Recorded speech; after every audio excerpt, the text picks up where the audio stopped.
Katedra filozofie Filozofickej fakulty Univerzity Konštantína Filozofa v Nitre vznikla v roku 1990 a od svojho vzniku pripravuje študentov na povolanie učiteľa, teda či už výchovy k občianstvu alebo filozofie. Vedeckí alebo pedagogickí pracovníci našej katedry sa teda okrem pedagogickej činnosti podieľajú aj na vedeckej činnosti. Výsledky svojej vedeckej činnosti prezentujú v rôznych zborníkoch, v rôznych knižných publikáciách. Takisto by som spomenul náš katedrový zborník Filozofika, ktorý má už svoju tradíciu, ktorú si vybudoval od svojho vzniku. Študenti našej katedry majú nadštandardné možnosti absolvovať študijný pobyt na niektorej gréckej univerzite, takisto na niektorej francúzskej univerzite.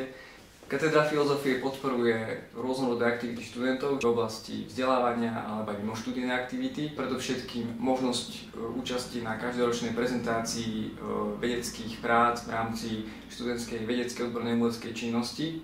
Takisto študenti majú možnosť sa zúčastniť alebo teda podieľať sa na tvorbe študentského časopisu Cesty filozofie a môžu sa stať členmi redakčnej rady.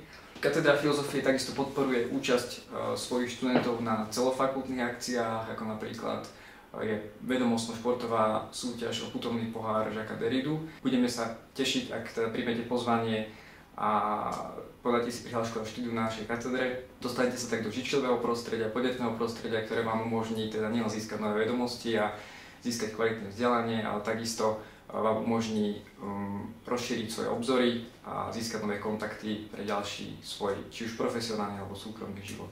Tešíme sa na vás.